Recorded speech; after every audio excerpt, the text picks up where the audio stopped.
여러분 반갑습니다. 제2부 구약성경과 유아셀의 마지막 세 번째 시간이고 전체로서는 제5강입니다. 제목은 하나님 앞에 서 있는 언약의 자녀입니다. 하나님 앞에 서 있는 언약의 자녀. 여러분 이스라엘이 출애굽하고 어디로 갔죠? 시내산으로 가죠. 궁극적으로 가나안 땅으로 가지만 이스라엘은 출애굽에서 예배의 산으로 갑니다. 그리고 애굽에 있을 때에도 우리가 하나님께 제사 드리러 가야 하니 보내주세요. 이렇게 하죠. 10번 넘게 나옵니다. 그 내용이. 그리고 하나님께서 모세에게도 이렇게 말씀하시죠. 너희가 이스라엘 백성이 애굽에서 나와서 이 산에서 나를 섬길 것이다. 그래서 학자들은 호렙산과 시내산을 같은 산으로 보는 것입니다. 그리고 시내산에 가서 출애굽기 24장에 하나님과 이스라엘 사이에 언약을 체결합니다. 시내산은 야훼 결혼식장입니다. 모세가 사회를 보죠. 신랑 입장! 시내산 꼭대기 하나님 입장하십니다. 신부 입장! 이스라엘이 입장합니다. 그리고 그들 사이에는 수많은 자녀들이 있죠. 여러분 한 사람 한 사람이 예수님의 신부가 아니고요. 예수님의 신부는 한 명밖에 없습니다. 교회입니다. 그래서 칼빈은 교회를 성도의 어머니 이렇게 불렀죠. 그래서 교회가 신부고 그리스도인들은 그 사이에서 태어난 자녀들이죠. 아무튼 이스라엘 백성들은 출애굽에서 출애굽기 24장 시내산에서 하나님과 언약을 체결합니다. 그리고 이로부터 40년이 지나 모세가 죽을 날이 가까워지고 모세가 마지막으로 전한 하나님 말씀이 신명기입니다. 신명기를 모압 평지에서 했기 때문에 신명기를 모압 언약이라고 부르죠. 그래서 40년 전 시내산 언약, 40년 후 모압 언약 이렇게 부릅니다. 그런데요, 이 모압 언약을 보면 독특한 내용이 유아와 관계에서 나옵니다. 신명기 29장 10절에서 13절을 보면 하나님께서는 언약 백성들의 범주를 나열을 하셔요. 어떤 사람들이 언약 백성인지. 이스라엘의 두령들, 이스라엘 12지파 사람들, 이스라엘의 장로들, 이스라엘의 지도자들, 이스라엘의 모든 남자, 그리고 이스라엘의 남자들의 아내, 그리고 너희 유아들 이렇게 나옵니다. 유아라는 말이 나옵니다. 그리고 그뿐 아닙니다. 여러분, 언약 백성이 이스라엘을 중심으로 형성된 거지 이스라엘만 언약 백성이 아닙니다. 그 다음에 하나님 뭐라고 말씀하시느냐? 네 진중에 있는 객과 나그네와 물은 너를 위하여 나무를 패는 자로부터 물 깃는 자까지 다 너희 하나님 여호와 앞에 선 것은 너희 하나님 여호와의 언약에 참여하며 맹세에 참여하며, 즉 하나님의 언약 앞에 서서 언약에 참여하고 맹세에 참여하는 사람들을 쭉 열거합니다. 이스라엘의 지도자, 이스라엘 백성, 남자, 여자, 그리고 유아까지. 여러분, 하나님의 언약 백성 안에 유아가 들어가는 것 기억하십시오. 그리고 이스라엘의 나그네와 나무 패고 물 깃는 사람들까지 언약 백성이라고 합니다. 여러분, 나무 패고 물 깃는 사람 하면 생각나는 사람 없습니까? 여호수아 9장의 기브온 족속이죠. 이스라엘 멸망시켜야 할 이스라엘 7족속 중 하나인 히위 족속의 한 분파입니다. 기브온 족속이. 이 기브온 족속이 이스라엘에게 항복하죠. 멀리서 온 나그네로 변장하여. 그리고 그들이 여호수아 9장 마지막에 보면 나무 패고 물 깃는 자가 되는데요. 성막의 일종의 조수 역할을 합니다. 레위인들의 조수 역할을 하거든요. 이 기브온 족속이 이방인이죠. 가나안 족속입니다. 히위 족속입니다. 이 기브온 족속도 언약 백성이 되었다는 겁니다. 즉 이방인들에게도 언약이 열려 있습니다. 구원의 문이 열려 있습니다. 그런데 여기서 우리가 보아야 될 게 유아들입니다. 신명기 29장 10절에서 13절에 너희 유아들도 하나님의 언약 앞에 섰고 여호와 앞에 섰고 언약에 참여하고 맹세에 참여한 자들이다. 여러분, 유아들이 언약 백성입니다. 그리고 언약 백성은 마땅히 언약 백성이라는 표와 인을 가져야 되죠. 구약시대에는 그것이 할례고 신약에는 세례입니다. 하나님께서 이렇게 말씀하셨는데 누가 유아를 언약 백성에서 제외하겠습니까? 어느 누가 유아들을 세례의 대상에서 제외하겠습니까? 언약 백성이라면 마땅히 언약의 표를 가져야 하지 않겠습니까? 그뿐 아닙니다. 여러분, 신명기 29장에는 유아들도 언약 백성이라는 내용이 있을 뿐 아니라 또 중요한 말씀이 있어요. 말씀과 유아가 연결되어 있는 구절도 있습니다. 여러분, 모세가 마지막으로 남긴 하나님 말씀이 신명기라 했죠. 그런데 이 신명기 말씀을 어느 절기가 되면 낭독을 해야 돼요. 여러분, 안식년의 초막절이 되면 이 신명기를 낭독하도록 모세가 명령합니다. 여러분, 안식년은 몇 년마다 한 번씩 돌아오죠? 7년마다 돌아옵니다. 초막절은 이스라엘의 1년 동안 절기가 7개가 있는데 초막절은 마지막 7번째 절기입니다. 7 뭔가 의미가 있죠. 완전수로 의미가 있죠.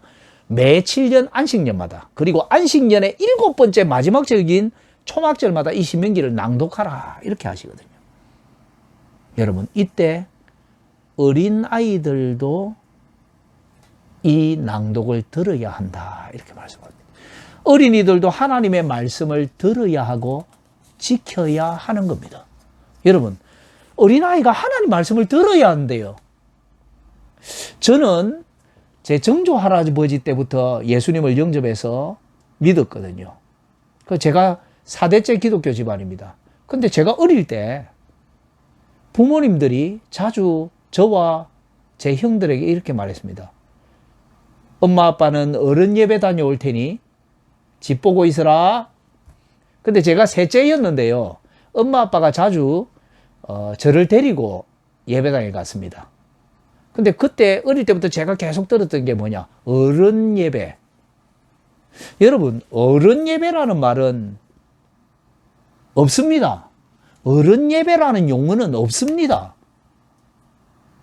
오전 예배, 오후 예배, 즉 공예배가 있을 뿐입니다. 오늘날 한국 교회는 공예배 시간에 신자의 자녀들을 데리고 참석하는 관습이 별로 없죠. 그러나 전 세계의 장로교회와 개혁교회들은 어린아이들도 부모가 함께 데리고 공예배에 참석합니다. 일반적으로 거의 대부분 다 그렇습니다. 전 세계 장로교회와 개혁교회들은. 성경의 영감을 믿는 장로교회와 개혁교회들. 그리고 침례교회조차도 심지어는 아주 개혁주의 신앙을 가지는 은혜 교리를 굳건히 믿는 침례교 같은 교회는 그런 전통이 아직도 많이 남아 있습니다. 아무튼 신명기 31장 10절에서 13절에는 이렇게 되어 있습니다. 매 7년 끝해, 안식년이죠. 매 7년 끝해면 안식년이죠. 정기면제년의 정기면제, 안식년에는 빚을 탕감해 주기 때문에 면제년이라고 하거든요. 정기면제년의 초막절에 마지막 7번째 절기입니다. 율법을 낭독하여 온 이스라엘로 듣게 할지니 곧 백성의 남녀와 유치와, 한글 개혁성경에는 유치라고 되어 있는데요. 유아입니다. 유아들도 들어야 된다. 백성의 남자 여자와 유아들과 네 성 안에 우거하는 타국인을 모으고 그들로 듣고 배우고 네 하나님을 경외하며 이 율법의 모든 말씀을 지켜 행하게 하고 또 너희가 요단을 건너가서 얻을 땅에 거하는 동안에 이 말씀을 알지 못하는 그들의 자녀로 듣고 네 하나님 여호와 경외하기를 배우게 할지니라. 율법의 낭독을 들어야 합니다. 배워야 합니다. 그리고 지켜야 합니다. 누가? 언약 백성 모두가. 누구를 포함해서? 유아를 포함해서. 여러분, 이게 계속 이어집니다. 신명기 27장을 보면 여러분이 많이 들은 유명한 내용이 나옵니다. 모세가 이렇게 명령하죠. 너희가 가나안 땅에 들어가면 이렇게 해야 한다. 6지파는 축복의 산 그리심산에 서고, 또 6지파는 저주의 산 에발산에 서서 하나님의 말씀을 지도자가 낭독하면 모두 다 아멘 이렇게 해야 한다. 이렇게 명령합니다. 모세가 신명기 27장에. 그리고 여호수아 8장 30절에서 35절을 보면 신명기 27장에 모세가 명한 그대로 여호수아가 합니다. 여러분, 그리심산과 에발산이 서로 마주보고 있는데 그 사이에 있는 도시가 뭐냐면 세겜입니다. 유명한 도시죠. 세겜. 그래서 세겜의 양쪽에 그리심산과 에발산이 있거든요. 여호수아 8장 30절에서 35절에 여호수아가 그대로 하는데 이렇게 합니다. 온 이스라엘과 장로들과 유사들과 재판장과 본토인뿐 아니라 이방인까지 다 서서 그대로 하는데요. 모세가 명한 것은 여호수아가 이스라엘 온 회중과 이스라엘 전체가 다 들었다는 거죠. 여자들은 제외했느냐? 아니고 여인과 그 다음에 아이와 그들 중에 동가는 나그네들, 객들 앞에 낭독하지 아니한 말이 하나도 없었더라. 모세가 딱 시킨 대로 했죠. 모세가 딱 시킨 대로 합니다. 이스라엘 백성 전부, 그리고 지도자들이 딱 앞에 서고 레위인들도 앞에 서고 여자들도 포함, 이스라엘 안에 들어온 이방인도 포함, 그리고 누구? 아이들까지도 다 들었다.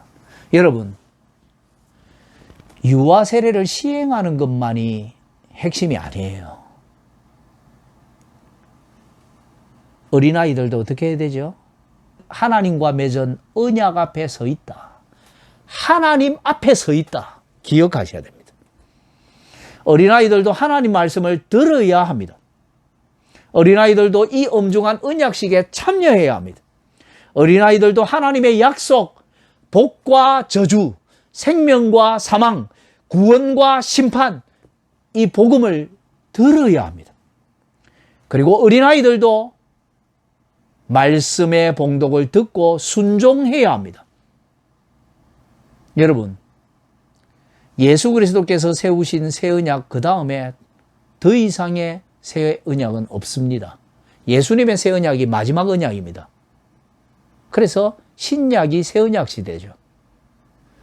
더 이상의 언약은 없지만 우리는 매주일 공예배 때마다 하나님과 맺은 언약을 재확인하고 갱신합니다. 그래서 공예배 때마다 뭐가 있죠? 하나님의 약속이 선포돼요. 공예배 때마다 말씀이 봉독되고 그 말씀을 해석하고 설교합니다. 그리고 백성들은 어떻게 하죠? 서약합니다. 십계명이 낭독되고 백성들은 그 십계명 앞에 다짐합니다. 성경이 봉독되고 또 설교가 선포되고 백성들은 거기에 다짐합니다. 그래서 설교 바로 다음에 찬송이 있죠. 그 찬송이 우리의 신앙 고백이에요. 그리고 예배 시간에 신앙 고백이 있죠. 우리의 서약입니다.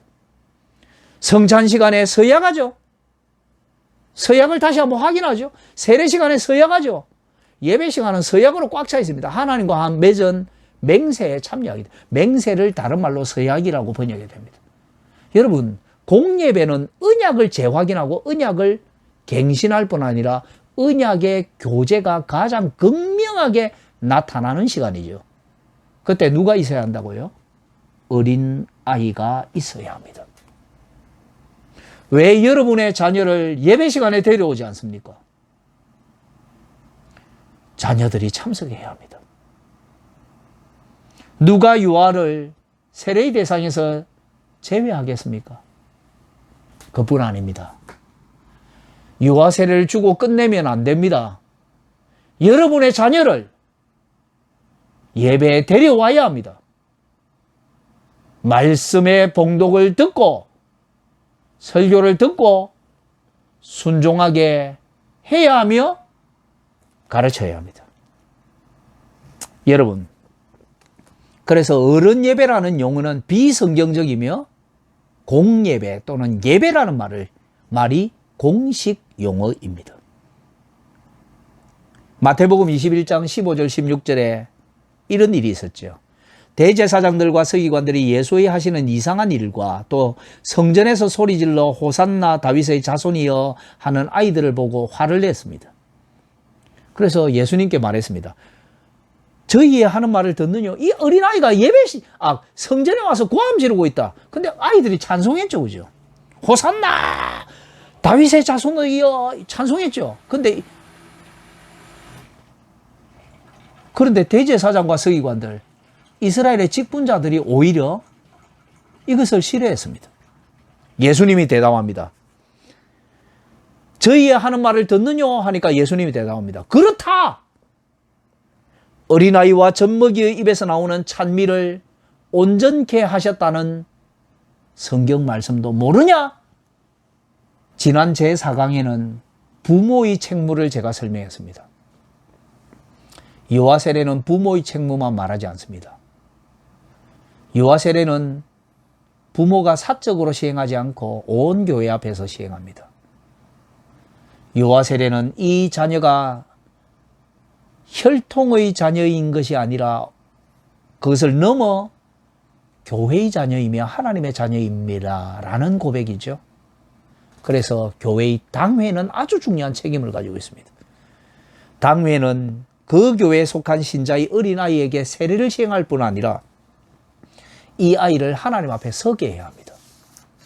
아이의 부모가 아이를 예배 시간에 데려오지 않으면 그 아이의 부모를 불러서 예배 시간에 데려오라 해야 하고, 그렇지 않으면 꾸중해야 합니다. 교정하여 이 아이를 예배 시간에 데려와야 한다라고 부모를 가르쳐야 합니다. 먼저 믿은 성도들도 이 아이의 영적인 부모라는 것을 잊지 마십시오. 다른 가정의 자녀를 보면서 내 아이 아닌데 이것은 잘못된 태도입니다. 우리 교회의 아이를 내 아이와 같이 함께 양육해야 합니다. 교회의 직분자들과 또 교회에 먼저 믿은 성도들은 이 사실을 잊어버리면 안 됩니다. 마지막으로 부모는 꼭 기억하십시오. 여러분의 자녀는 여러분 앞에만 서 있는 것이 아니라 하나님 앞에, 언약 앞에, 온 교회 앞에 서 있는 자녀라는 사실을요. 그래서 마침내 이 아이가 자라 온 교회 앞에 마침내 서서 공적 신앙 고백, 입교하도록 인도해야 합니다. 고맙습니다.